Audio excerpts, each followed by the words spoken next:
Dale, los presento a los dos, nos van a estar hablando los doctores Rocaforte Humberto y Pochetti Juliana sobre lo que es la medicina deportiva. Sabemos que a veces en contextos no profesionales muchas veces no se toman en cuenta que los niños y adolescentes tienen su cuerpo en desarrollo y a veces se los exige más de lo que pueden, pudiéndose provocar lesiones. Además, el desconocimiento lleva muchas veces a subestimar ciertos golpes y dolores que, de no ser tratados correctamente, pueden devenir en problemas mayores en el crecimiento de los jugadores. Los médicos del Departamento Médico de River nos van a brindar tips concretos para prevenir lesiones y para abordarlas cuando suceden. El doctor Humberto Rocaforte es médico especialista en ortopedia y traumatología y actualmente se desempeña como director del Departamento Médico del Club Atlético River Plate. La doctora Juliana Pochetti es médica deportóloga a cargo del plantel superior de hockey del Club Atlético River Plate.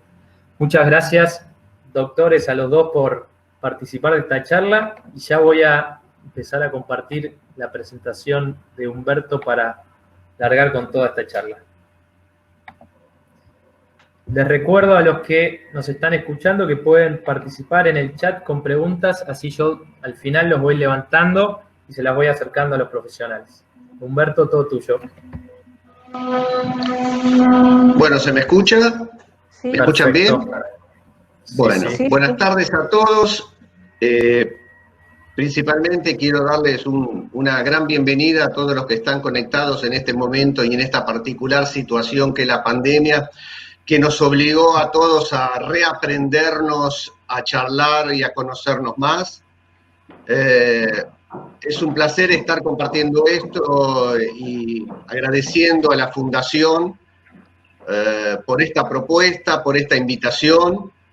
Realmente todos aquellos que queremos mucho esta casa que es River, mi casa hace 30 años, aquellos que no me conocen, yo entré en el año 88 al club como médico de infantiles y digamos que hice todas las inferiores hasta que empezamos en el año 92 con el querido Alejandro Sabela a trabajar en la reserva, posteriormente con el doctor Cebeso trabajando sin parar en varios planteles de primera, y en la actualidad me toca ser un compañero más y estar a cargo y gestionando y ser el director médico de este departamento médico.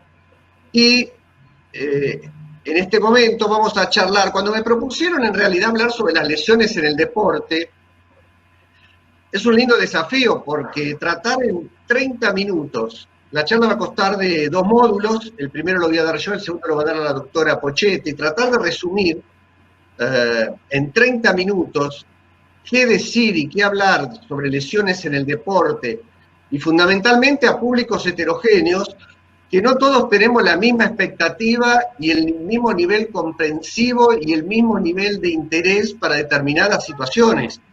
Entonces dije, si yo no fuera médico, si yo no estuviera del lado de la cancha cerca con un botiquín en la mano, si yo no estuviera en un consultorio, ¿qué me gustaría escuchar relacionado a esto? Así que bueno, traté de armarles un esquema y algunas actualizaciones sobre algunos tips que creo que les pueden llegar a ser útiles y que les sirvan de movilizadores. La próxima.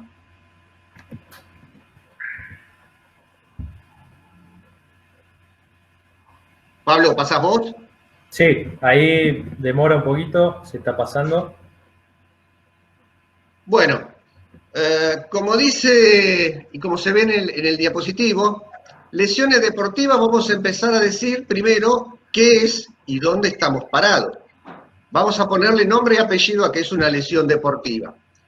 Entonces vamos a empezar diciendo que una lesión deportiva es aquella afección física sufrida por un deportista en la práctica, en el evento del mismo, y que eso va a conllevar a una ausencia de entrenamientos y o partidos, y que por ende va a necesitar una calificación y un correcto diagnóstico y tratamiento.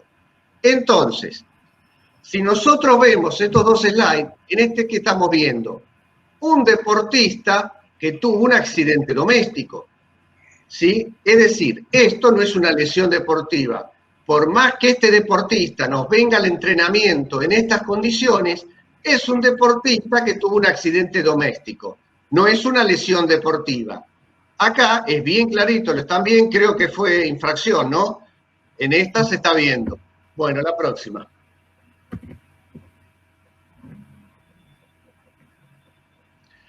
Entonces, para simplificar el pensamiento tenemos que empezar a hacer una clasificación. ¿Y qué englobamos como lesiones deportivas?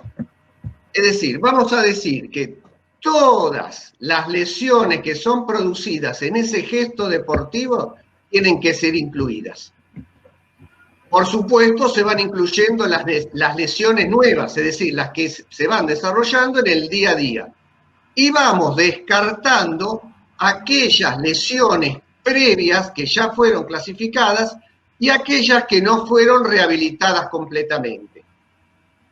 Y entonces acá ya dejamos establecido que quedan excluidas dentro de la clasificación de lesiones deportivas las enfermedades. Es decir, que si el deportista, el chico, nos viene con fiebre, nos viene con un catarro, tuvo una parotiditis o tuvo un abdomen agudo, no tuvo una lesión deportiva. Establecido el criterio de lesiones deportivas, vamos a empezar a subclasificarlas y vamos a hablar de lesiones recurrentes. ¿Qué es una lesión recurrente? Son aquellas que se producen en el mismo sitio y con el mismo diagnóstico inicial que se producen al retorno de la actividad. Es decir, un deportista tuvo un desgarro, vuelve a presentar una lesión con las mismas características en el mismo sitio, decimos que es una lesión recurrente. ¿Y cuándo se puede producir esa lesión recurrente? Esa lesión se puede producir en forma temprana, y nosotros decimos que es dentro de los 2 meses, entre el segundo y el año, la denominamos lesión tardía, y aquellas lesiones que se produce la recurrencia después del año, hablamos de lesiones de carácter retardado. La próxima.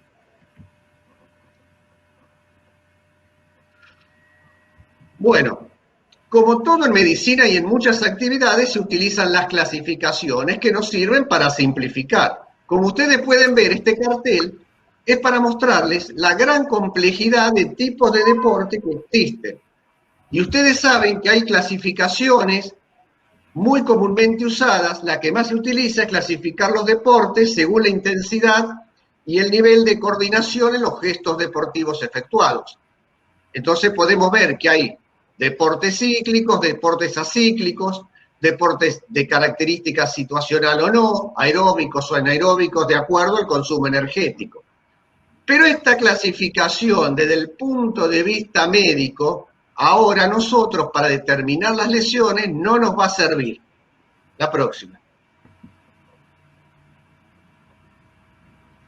¿Qué vamos a utilizar para clasificar el riesgo y el tipo de lesiones?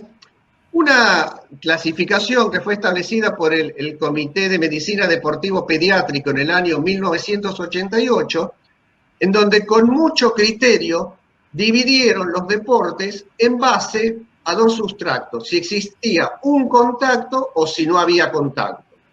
Entonces ya vamos a hablar que dentro de los deportes de contacto están aquellos que se produce una colisión, es decir, un impacto severo deportista-deportista, y aquellos que tienen un impacto limitado. Dentro de las que tienen colisión, las más características tenemos y conocidas el boxeo, el hockey sobre césped, el fútbol, las artes marciales, el rugby y el fútbol americano. Y con impacto limitado, ven acá que pusieron primero el béisbol, el básquet, porque esto es una clasificación hecha por americanos. Sin embargo, nosotros tendríamos el handball, el vóley, el ciclismo, el patinaje y los saltos en pista. Dentro de los deportes sin contacto, nosotros sí, acá coincidimos que tenemos las danzas, la natación, el tenis, los diferentes tipos de levantamientos de pesas, el remo y la esgrima. Para dejar en último término, sin contacto y prácticamente deportes no intensos, como pueden ver, es la arquería, el golf y el tiro. La próxima.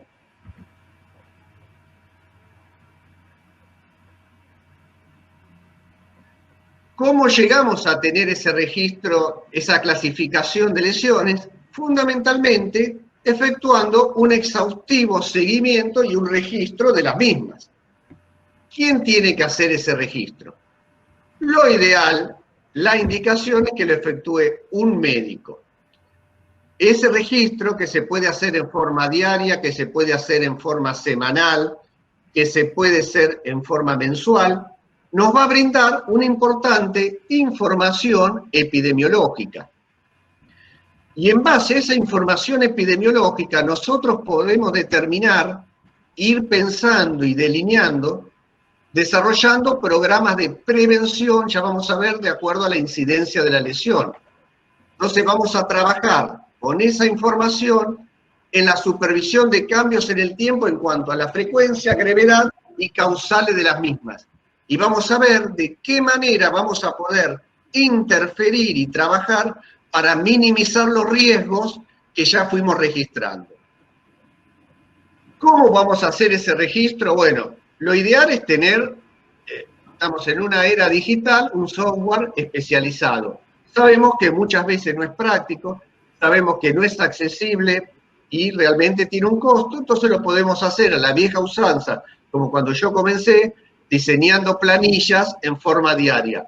Lo ideal de la metodología por software es que ya nos va brindando los porcentajes y nos va delineando un poco cuáles son las áreas bien específicas sobre las que tenemos que trabajar. Hace ya unos años, la Asociación Argentina de Traumatología del Deporte, a la cual yo también pertenezco, hizo un formulario que es muy interesante y que ustedes lo pueden descargar en este sitio, y están descritos los tipos de lesiones más frecuentes y de qué manera las podemos ir categorizando. La próxima, Pablo.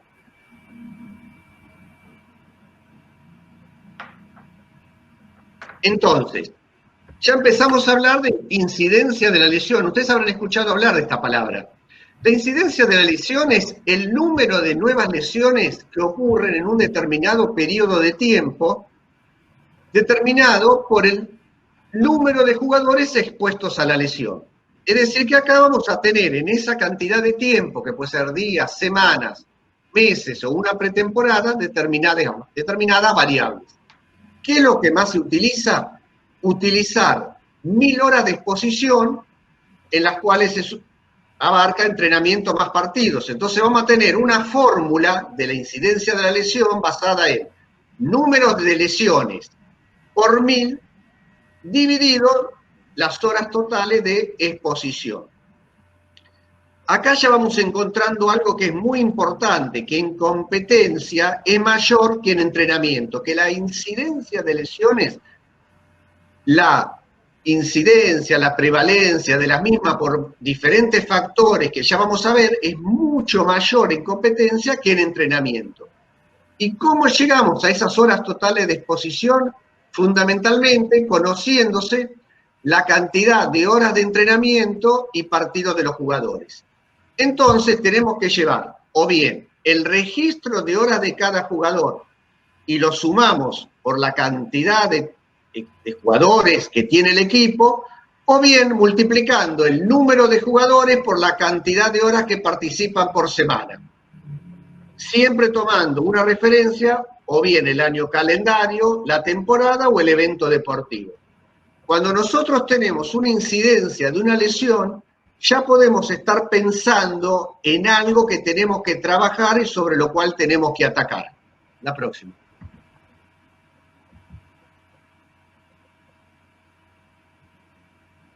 Entonces, ya vamos encontrando determinadas características, que la incidencia de lesiones es mucho mayor durante los juegos que durante los entrenamientos. Y esto se vio en niños y adolescentes entre 7 y 12 años.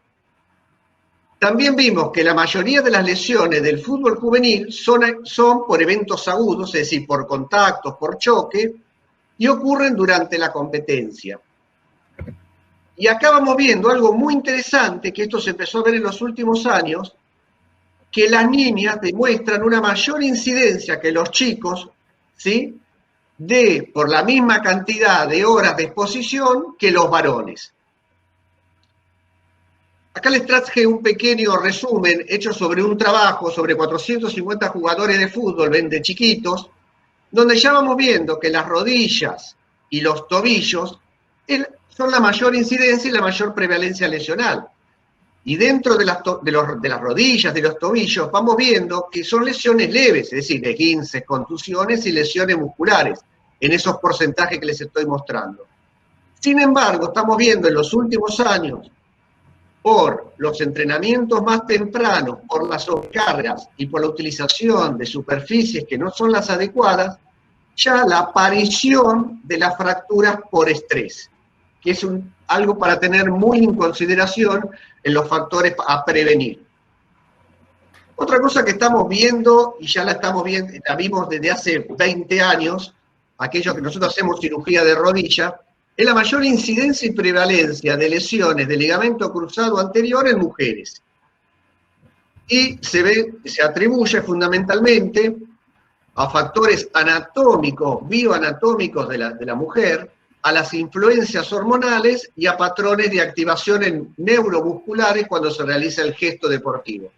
Entonces, con este cuadrito ya van tomando una idea de las prevalencias lesionales. En base a esas prevalencias lesionales, la próxima, Pablo.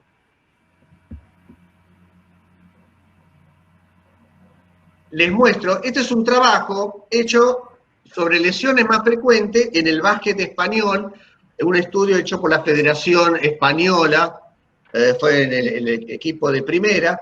Entonces va viendo, ya tenemos tipo de lesión y una incidencia. En este deporte, que es el básquet, vemos que, por ejemplo, el esguince de tobillo está a la cabeza, siguiéndole las tendinopatías, condropatías rotulianas, las lesiones de la zona media de la lumbalgia, las lumbalgias, las lesiones de rodilla prevaleciendo los esguinces, las lesiones de la mano por los contactos de jugador a jugador, las lesiones por los saltos y el impacto sobre el piso, las fascitis plantares, y los síndromes compartimentales en último lugar. Pero entonces ya estamos viendo que para un determinado deporte hay un tipo de lesión con una prevalencia de incidencia de determinados tipos, relacionados al gesto deportivo, a la superficie y a la utilización de elementos.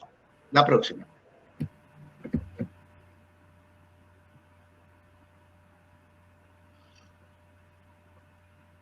Hace unos años se hizo este estudio que me pareció muy interesante mostrárselos a los amantes del fútbol, en donde la FIFA hizo una estadística, esta está simplificada, yo para mostrárselas a ustedes, en el año 2002 en el Mundial de Corea-Japón, en el año 2006 en Alemania, en el año 2010 en Sudáfrica. Entonces vamos viendo cómo sobre una determinada cantidad de lesionados y sobre una determinada cantidad de partidos, la incidencia de lesiones por partido. Vemos que en el año 2002, para 64 partidos, teníamos un 2,7 de incidencia. Y en el año 2010, para 64 partidos, la incidencia bajó a 2,0. ¿Sí? Y bajó la incidencia del 73 al 64 de las lesiones por contacto.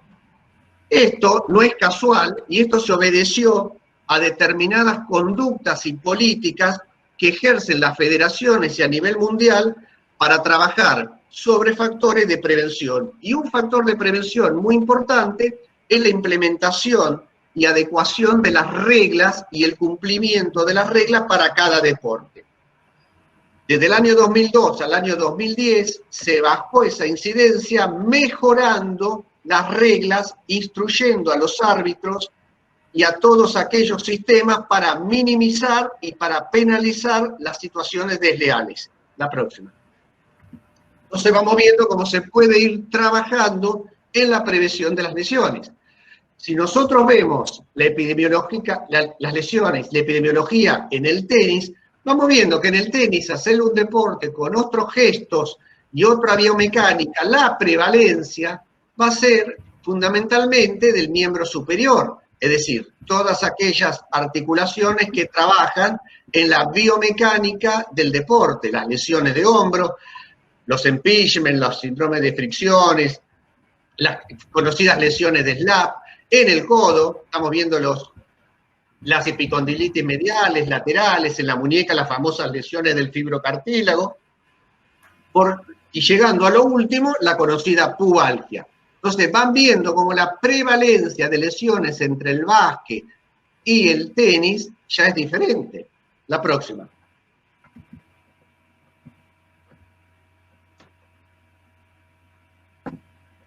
Hecho, una vez establecida esa predisposición, esa epidemiología que tenemos de las lesiones, ya vamos a empezar a trabajar un poquito en los factores que inciden en la aparición de las lesiones. Vamos a ver que hay factores predisponentes y desencadenantes. Esto es importante, muy importante que ustedes lo tengan en cuenta. Los factores intrínsecos son aquellos relacionados inherentes al deportista en sí. Los extrínsecos son los relacionados al deporte que vamos a realizar. Dentro de los inherentes al deportista, ¿qué es importante y cuáles son las variables? La edad, los dos extremos de la edad del deportista, deportistas que empiezan muy jóvenes y el mayor rango etario que ahora estamos viendo. Cuando yo era chico, un individuo de 50 años estaba sentado en un sillón leyendo el diario. Hoy yo tengo 60 y el fin de semana que no voy a jugar al fútbol con mis amigos lo extraño. Entonces, ese rango etario se prolongó. El sexo, es verdad también, existe una mayor amplitud de deportes de contactos, felizmente, con una inclusión positiva para la mujer. La historia deportiva, las alteraciones anatómicas. Contra la anatomía no se puede hacer demasiado. A mí me encantaría haber jugado al rugby, no hubiera podido, al básquet seguramente que no. Entonces las desigualdades anatómicas son un factor predisponente para predisponer a lesiones. Por supuesto que las enfermedades sistémicas de base, la mala condición física. Y ahora vamos a algo que después va a hablar la doctora Pochetti, que es todo lo relacionado al entrenamiento invisible, que es la alimentación inadecuada, la falta de descanso y las insuficientes medidas preventivas. Dentro de los factores extrínsecos, que también vamos a ver que podemos trabajar, vamos a hablar de las temporadas o eventos mal planificados. Yo estuve 10 años en el básquet, en la primera, y el calendario de básquet de la Argentina es de noviembre a marzo, ¿sí? La época de calor. ¿Por qué? Porque está copiado de las temporadas altas del hemisferio norte. Sin embargo, en el hemisferio norte se guardan en las temporadas de calor y de frío, ¿sí? Hay muchas cosas a tener en consideración. La planificación de las pretemporadas, los eventos mal planificados. Tuve oportunidad de ir a Europa a algunos torneos de chicos en donde en una semana, en 7 días, se jugaban 11 partidos y 2 competencias por día. Una sobreexigencia. Condiciones de los campos de juego o superficies, factores de los materiales de juego, los factores climáticos, tener muy en cuenta, ¿sí? La lluvia, el calor, el barro, las canchas secas, concientizar a los profesores, a los educadores, las inclemencias del tiempo, hay rayos, no, por más que se enojen, no vamos, nos pasó con técnicos de primera, ¿no? Pero no va a pasar nada, está el pararrayo. Cuando le pasa a uno es el 100%. Deportes de contacto, ¿sí? Viajes y cambios de horario o hábitat. Es muy común eso. Viajo 12 horas en micro porque tengo que jugar en Mendoza, llego a las 8 de la mañana, me como la vianda y voy a jugar. Y después tengo media docena de chicos contracturados y a la vuelta desgarrados para trabajar en la semana. Y el profe dice, yo los entrené bien. La próxima. Entonces, llegamos a los dos extremos, factores extrínsecos y factores extrínsecos. Si ustedes miran, todos empezamos por esto de chicos, jugando en el agua, jugando en el barro, y ahora estamos así. Sin embargo, en estas dos diapositivas vemos que hay una sumatoria de todo lo que no hay que hacer. Dentro de los factores extrínsecos, las malas condiciones del cuerpo, del campo, la falta de entrenamiento, las técnicas deportivas defectuosas, los deportes mal elegidos, deportistas que no sabemos si están aptos para hacer esto, seguramente no están aptos, la desigualdad, todo esto es un resumen de los factores extrínsecos y intrínsecos. Y se ve deportista ocasional, deportista recreacional de fin de semana. La próxima.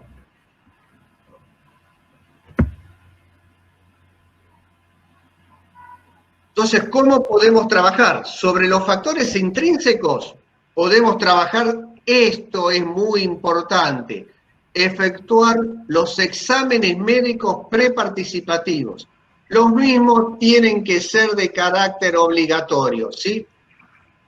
Tener una adecuada preparación física, mantener los hábitos higiénicos dietéticos y un correcto conocimiento de las medidas preventivas para el deporte que se desarrolle. Por supuesto, planificar bien, como dije antes, las actividades, a qué hora voy a viajar, cómo voy a viajar, qué clima hace en el lugar donde se juega, cómo organizar los torneos y los sitios de entrenamiento, siempre pensando que los deportes de contacto tienen un mayor riesgo y concientizar a aquellos que estamos del otro lado de la línea o del rectángulo cuáles son las reglas y que se respeten las reglas. No gritándole a los árbitros en el momento de la competencia, sino concientizando a la dirigencia sobre el cumplimiento de las mismas. La próxima.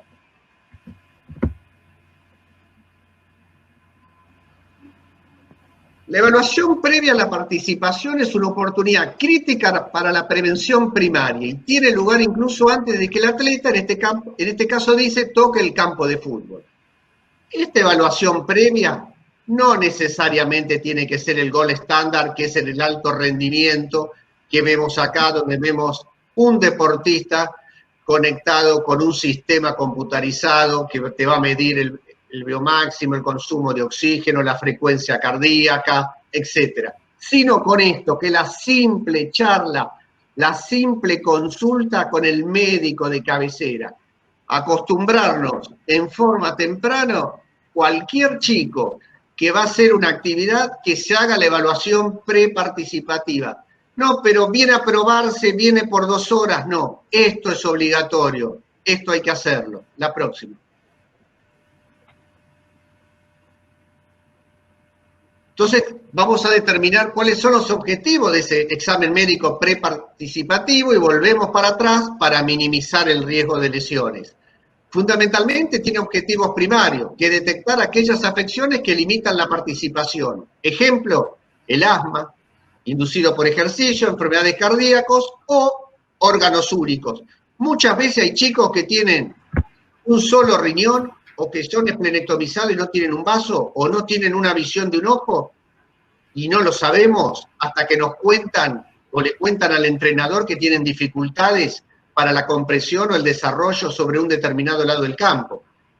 Identificar trastornos que predisponen, chicos laxos con inestabilidades de rodillas o de hombros, chicos que ya vienen o deportistas que ya vienen operados, que tienen secuelas de lesiones. Y esto es fundamental también, cubrir los requerimientos legales.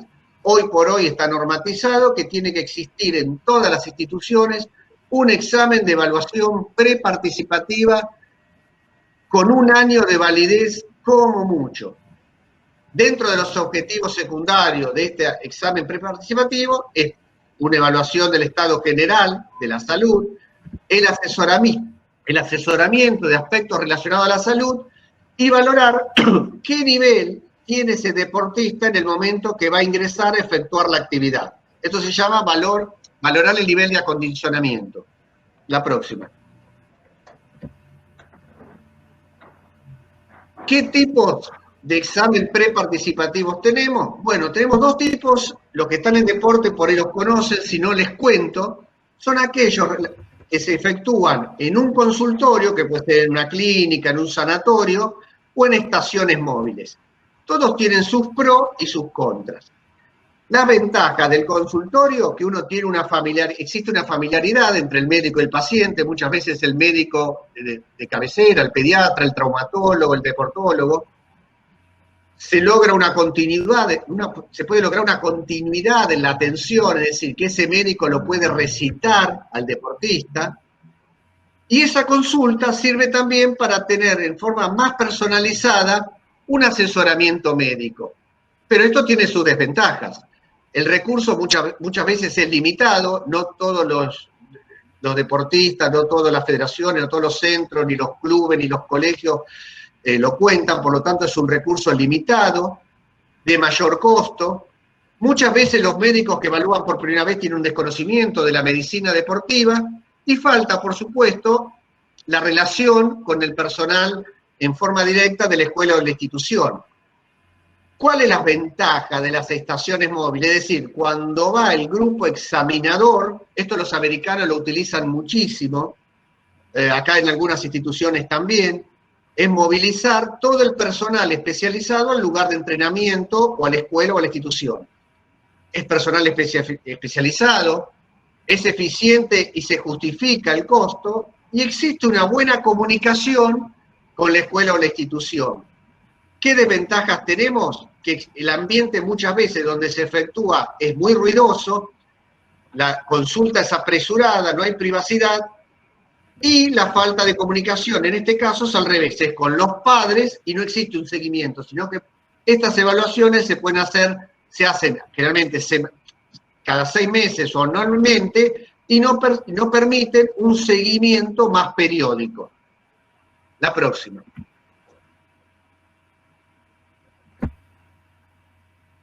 Bueno, como pueden ver en este fresco de los griegos, ya de hace miles de años, los griegos hacían deporte.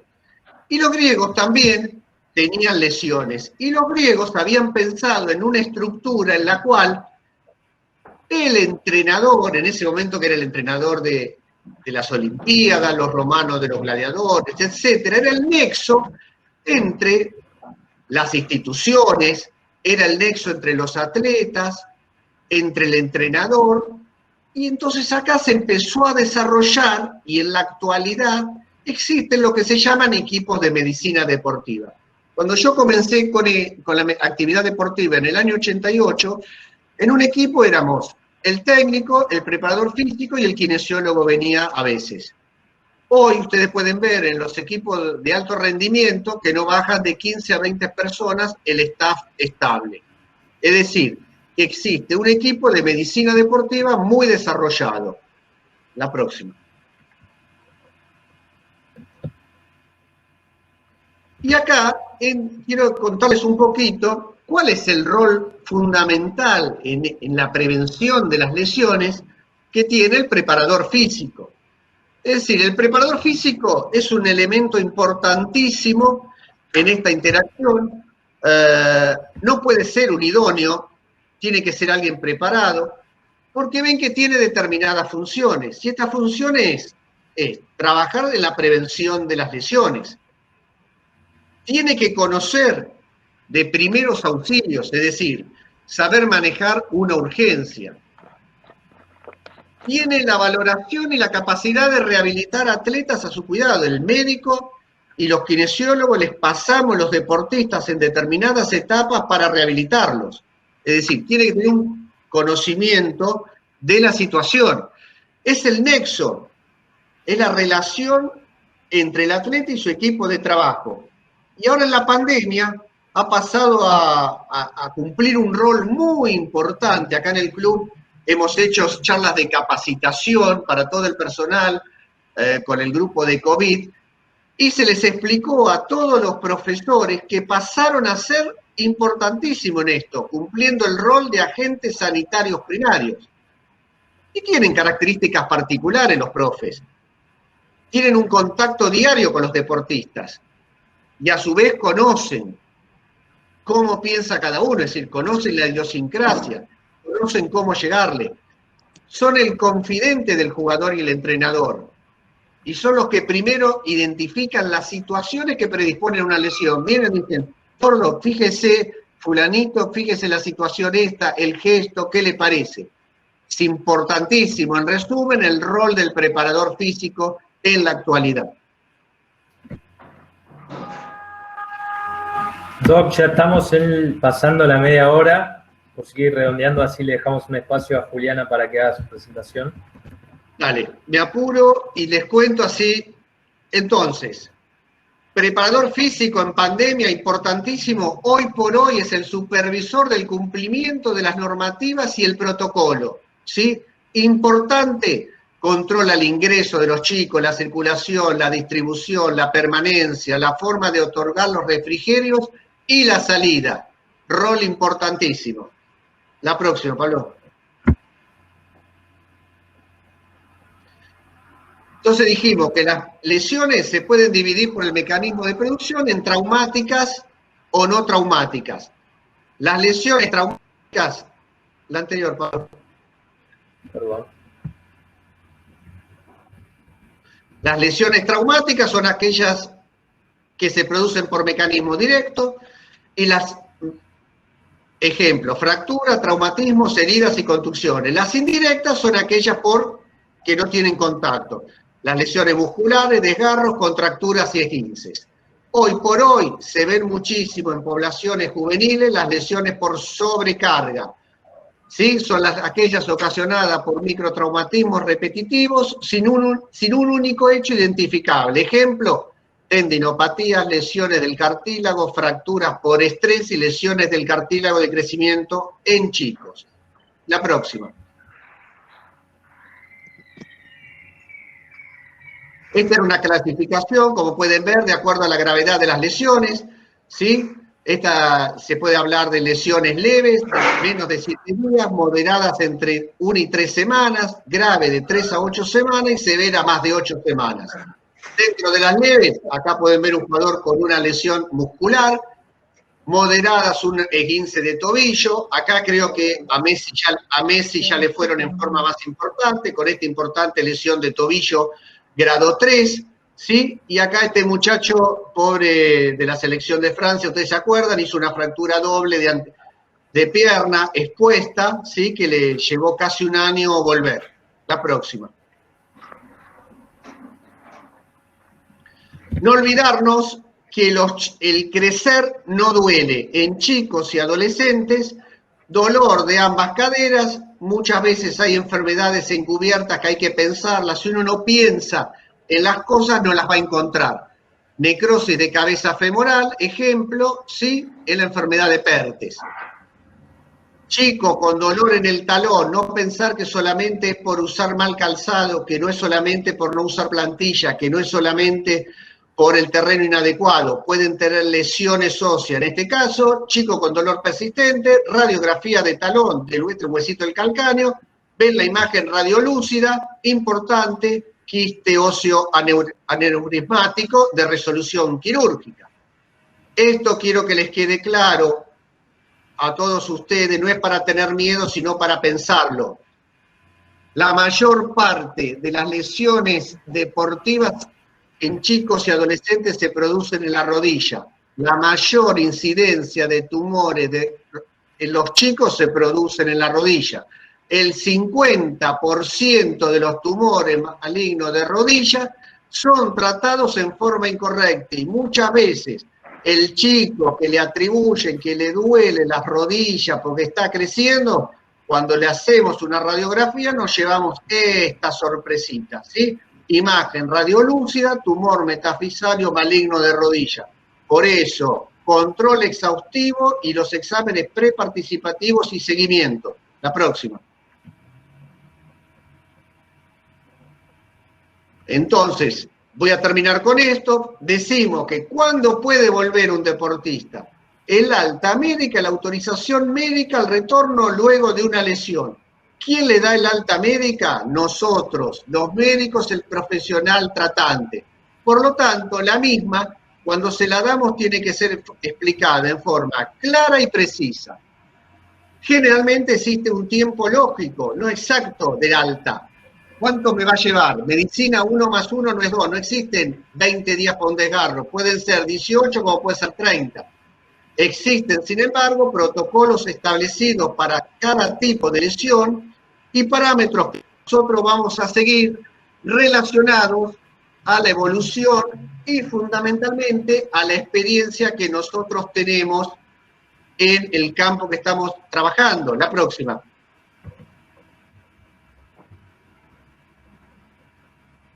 La próxima. Y vemos la anterior. Poné la anterior, Pablo. Ahí la cargué. Y esto es lo más importante de todo. ¿Cuándo va a regresar ese chico? Cuando nosotros lo determinemos, no dejarnos manejar por la presión del entorno que existe, de parte del deportista, de parte de los padres, entrenadores, dirigentes. Acá estamos hablando del alto rendimiento. No terminamos de sacar un jugador del campo de juego cuando nos ponen el micrófono y ya nos están preguntando qué tiene, qué le van a hacer y para cuánto tiene. La próxima, Pablo. Creo que como cierre de esto, lo más importante que les quede es que las lesiones se pueden prevenir, que hay que pensar en la prevención y fundamentalmente trabajar en los exámenes médicos preparticipativos y en el seguimiento de los chicos y los adolescentes y de los deportistas por gente especializada, no por idóneos, y en el trabajo en equipo. Gracias, Pablo. Muchas gracias, doctor. Ahora vamos a pasar a escuchar a la doctora Juliana Pochetti. Voy a pasar a compartir su presentación. Bueno, ante todo, gracias por invitarme a participar. Me encanta la iniciativa de la Fundación de tratar de brindar capacitación y compartir nuestros conocimientos. Bueno, me voy a apurar porque nos quedan solo 15 minutos. Esta charla, pasa la primera, la siguiente. Perfecto. Ahí estamos. Vamos a hacer medio rápido. ¿Por qué es importante este tema? Bueno, por los jugadores, por los padres, por el club, por los resultados. Si los deportistas se lesionan, nos va a ir mal en cualquier torneo. Para evitar males mayores, una lesión puede traer consecuencias a futuro. Muchas veces una lesión puede generar secuelas y hacen que el chico de adulto no sea un adulto físicamente activo. Y nosotros, como formadores de niños, nuestro principal objetivo es que sea un adulto físicamente activo, que siempre siga haciendo actividad física, porque del total de niños que hacen deporte, un muy bajo porcentaje llegan a ser deportistas profesionales.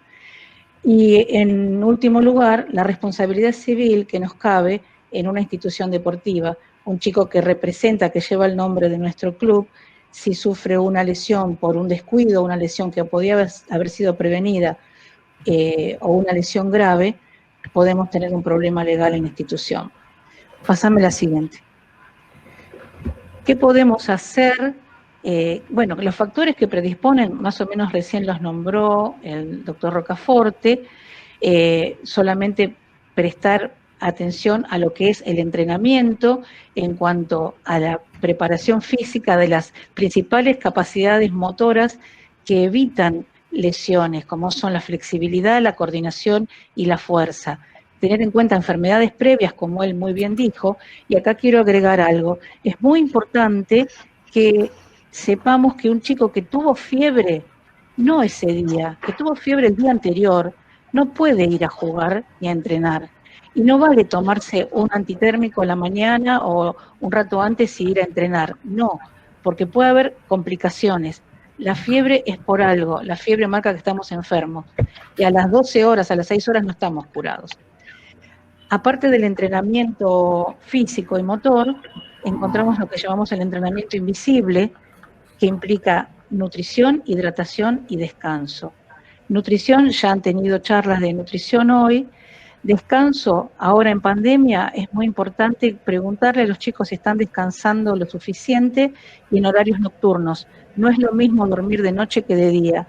Nuestro cuerpo se rige por un ritmo circadiano y por las horas de luz. La hidratación es fundamental para la prevención de lesiones. Para saber si estamos hidratados, lo más fácil es mirar el color de la orina. Enseñarle a los chicos que tienen que tomar agua siempre, no solo el día de partido, todos los días, porque la deshidratación se acumula. Controlar si el pis es clarito. Si el pis no es clarito, no estamos bien hidratados. Los factores extrínsecos, acá como decía el doctor Rocaforte, el campo, controlar que no tenga pozos, que no tenga latas, que no tenga vidrios. La persona a cargo, ustedes, los entrenadores, los preparadores físicos, los que están a cargo de los equipos, son fundamentales en la prevención de lesiones. Ver si están todos los materiales en condiciones, que no estén rotos los conos, las pelotas, los arcos, que los chicos se pongan las canilleras, que se pongan los protectores bucales cuando corresponda, que el que tiene algún problema en los ojos se ponga gafas deportivas para protegerse. Y la competencia, bueno, pasame la siguiente. Ya sabemos que a mayor nivel de competencia, mayor nivel de lesiones. Pasá la siguiente. ¿Qué podemos hacer? Bueno, lo que estamos haciendo acá, prepararnos nosotros y todos los que están involucrados en el deporte, exigir el control médico, mirar el campo de juego, la indumentaria, tener un botiquín, tener un plan de emergencias. En cada institución debiera haber un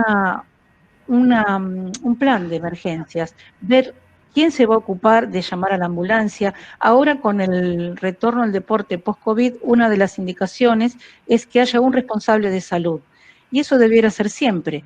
¿Quién está a cargo de contratar un servicio de emergencia, de que la cuota esté al día, de que tengamos un teléfono que funcione para llamar a la ambulancia? Controlar que haya un libre acceso al campo, ya sea del preparador físico o del médico o del enfermero. El que tiene que entrar al campo tiene que tener libre el paso, no tener gente delante. Acceso libre para la ambulancia, que no esté una tribuna o un montón de gente en el camino en el que tiene que estar la ambulancia, o una puerta por la que no pueda pasar. Pasame la siguiente. Bien. El botiquín básico imprescindible es muy fácil, no hay que llevar muchas cosas. Un botiquín donde no hay médico no tiene que tener medicamentos, porque nadie que no sea un médico puede indicar un medicamento, ni un paracetamol. Eso es ejercicio ilegal de la medicina. Entonces, nuestro botiquín tiene que tener elementos para hacer las curaciones de primeros auxilios. Guantes, gasas, vendas, algodón, antisépticos. Yo uso mucho el agua oxigenada, que no mancha y es más barato que el Pervinox. Alcohol para nuestras manos, tela adhesiva, bolsas plásticas para meter todo lo que llamamos algodones, las gasas, no se pueden tirar en cualquier lugar. Tijera para cortar las gasas o las vendas, o la ropa del jugador en caso de ser necesario, y el hielo. El algispray es práctico, es piola, pero a veces no hay plata para comprarlo, y con hielo nos arreglamos bien. Bueno, como decía recién el doctor, las lesiones pueden ser agudas o crónicas, que son las lesiones por sobreuso, o sea, por repetición del gesto, pero a mí me toca hablar de las lesiones agudas. Las lesiones agudas pueden ser musculoesqueléticas, oculares, dermatológicas, la conmoción cerebral, lesión de órganos internos, lesiones térmicas. Bueno, lesiones psicológicas no son agudas, pero ya a lo largo de toda la jornada han tenido importantes intervenciones. De esta lista, las dermatológicas, nos referimos a quemaduras solares, por eso los chicos tienen que llevar protector solar dentro de su mochila, ampollas por roces. Pasame la siguiente. De las lesiones musculoesqueléticas, en su mayoría ya habló el doctor Rocaforte. De las lesiones térmicas tenemos que tener en cuenta el golpe de calor, porque por el golpe de calor empieza con una rubicundez, o sea, el chico se pone rojo, se siente decaído, que no da más, que el corazón le va rápido, pero después puede estar confuso, puede tener dolor de cabeza. El golpe de calor puede llegar a matar a una persona. Entonces, si un chico está rojo y se tira, listo, no juega más. En el otro extremo tenemos la injuria por frío, que va desde un sabañón, que es el eritema pérneo, al congelamiento. ¿Cómo evitamos? Informándonos, sabiendo qué temperatura va a haber, a qué temperatura nos vamos a enfrentar, sobre todo si viajamos, si nos desplazamos de una latitud a otra. En reglas generales, lo que está escrito es que habría que evitar entrenar con más de 28 grados o más de 70% de humedad. Es más peligrosa la humedad alta porque no nos permite transpirar, no nos permite regular la temperatura. Y bueno, y siempre la hidratación, que es lo que nos va a salvar. Pasame la siguiente. Si sabemos que igual en muchos casos se juega, Entonces, si hace frío, que el chico cuando sale del campo se abrigue. Si está en el banco, una manta, porque nosotros estamos con pantalón largo, con medias, a veces con 2 pantalones, pero los chicos están de pantalón corto. Una manta, podemos llevar una mantita de polar, esas de viaje. Si hace calor, que tomen mucha agua y que hablar con los referees, que permitan parar el partido cada 15 minutos para que los chicos se hidraten y se refresquen. Y siempre buscan un lugar a la sombra. Lo dijo ya el doctor, pero quiero remarcarlo. Si hay actividad eléctrica en el cielo, se suspende toda la actividad. No hace falta ver los relámpagos o los rayos. Si hay truenos, hay actividad eléctrica. No se puede trabajar al aire libre si hay truenos. Pasame la siguiente. Se lesiona a alguien en el campo de juego. Solo entra la persona designada, nadie más. No entra todo el mundo, el papá, el hermanito, no. Solo el profesor, el preparador físico, si hay un enfermero o un médico. Mira al jugador y le pregunta qué le pasó, porque a veces nosotros desde afuera del campo pensamos que pasó una cosa y en realidad pasó otra. Pensamos que se torció el tobillo y en realidad lo que se torció es la rodilla o dio un tirón. Siempre preguntar, tratarlo y respetarlo, no tratar de moverlo rápidamente y hacer que se respeten las decisiones tanto del jugador como las nuestras.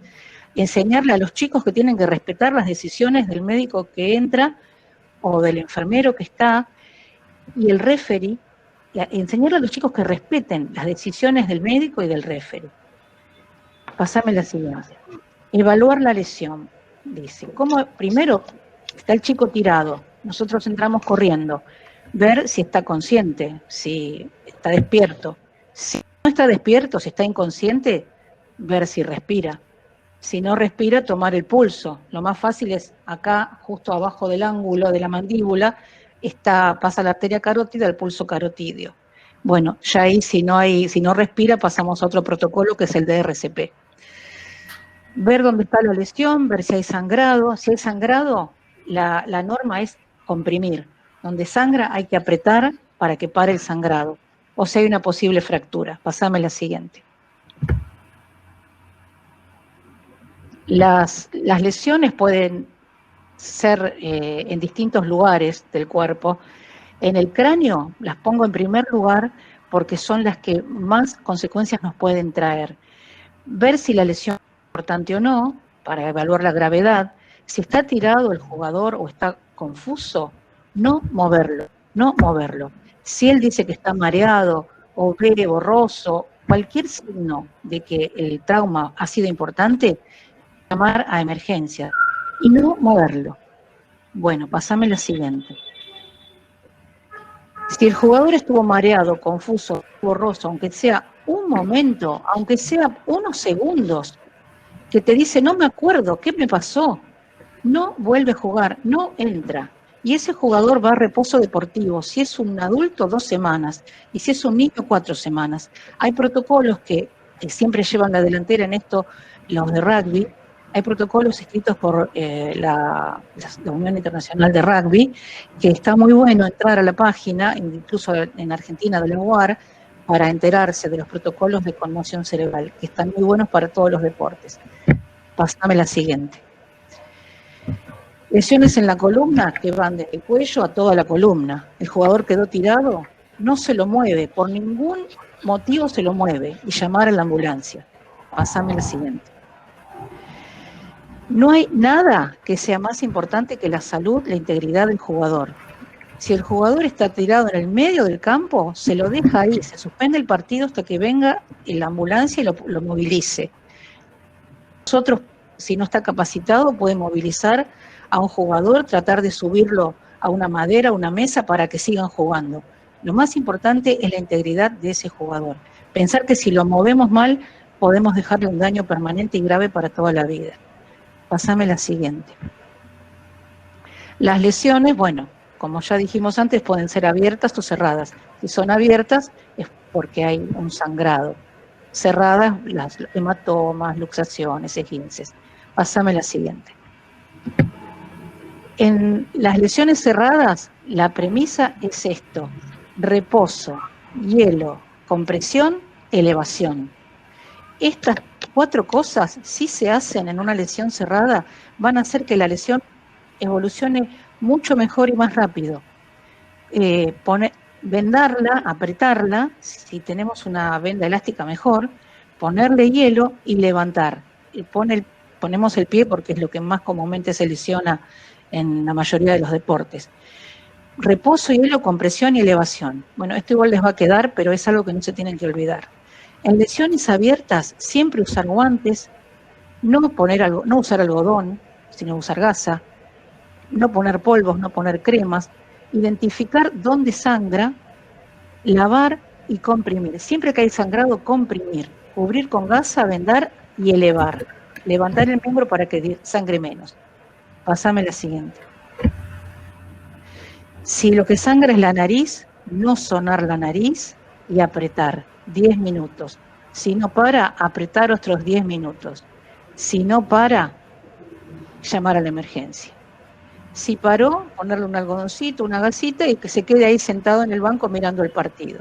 No pasa nada. Podemos llamar a la mamá que le apriete la nariz para que no estar nosotros. Bueno, ya vamos terminando. Si entró basura, tierra, pasto a los ojos, lo que podemos hacer, lo que debemos hacer es lavar, si tenemos solución fisiológica, o si no, con una botellita de agua mineral que no esté abierta, que podemos tener a mano siempre, abrimos el ojo y le tiramos agua dentro del ojo. Si la lesión es alrededor del ojo, ya sea en el arco superciliar o debajo o en el párpado, limpiamos la herida, cubrimos y siempre hay que ir al oftalmólogo, porque una lesión alrededor del ojo puede afectar la visión. Si la lesión fue en el globo ocular, o sea, mismo en el ojo, podemos tener varias circunstancias. Lo importante es que si vemos sangre, como en esta foto, no hay que recostarlo. Siempre en un golpe en el ojo, en la órbita, hay que ir al oculista. Pasame la siguiente. Si el golpe fue en la boca, si sangra, primero saben ustedes que todo lo que sea cara, cabeza y boca sangra mucho. Hay sangre en la boca, tenemos que ver de dónde sale la sangre y ubicar la lesión. Muchas veces es la lengua, a veces es la parte interna del labio que se dio contra los dientes. Limpiar y apretar, apretar hasta que pare. Si por el golpe se salió un diente, lo más común es que el jugador lo tenga así en la mano, el diente, que se le caiga en la mano. Lo que tiene que hacer es de la palanca y volver a ponérselo inmediatamente, el mismo jugador. Si se cayó al suelo, hay que limpiar el diente con solución fisiológica o con leche se puede limpiar también y ponérselo. Cuanto más pronto se ponga el diente, no pierda su viabilidad. Esto en dientes definitivos, no en dientes de leche. Los dientes de leche no se vuelven a colocar. Si lo que el diente, el pedacito se puede trasladar a un vasito con leche y enseguida ir al odontólogo. Cuanto más rápido actúe el odontólogo, rehabilitación de esa pieza dental. Bueno, creo que esta fue la última. A ver, pasame la siguiente. Sí, ahí está. Bueno, sí, hay muchas cosas más, pero me pareció que esto era lo más importante que nos encontramos día a día en los campos de juego. De todas maneras, bueno, en la última diapo quedó mi mail, así que si quieren mandarme consultas, yo les prometo contestar. Muchísimas gracias a los dos, Humberto y Juliana, por esta exposición muy interesante. Estaría para seguir un rato más y ver detalladamente, pero bueno, el tiempo apremia. Les agradezco a los dos por su presencia, por su sabiduría y por compartir sus conocimientos. Invitamos a todos los oyentes a pasar al escenario ahora, que vamos a tener una charla sobre neurociencia y fútbol. Y les agradezco una vez más a los oradores por su tiempo y su predisposición. Muchas gracias. Gracias a ustedes. Gracias a ustedes. Un placer. Chao, hasta luego. Nos vemos. Chao, chao. Chao.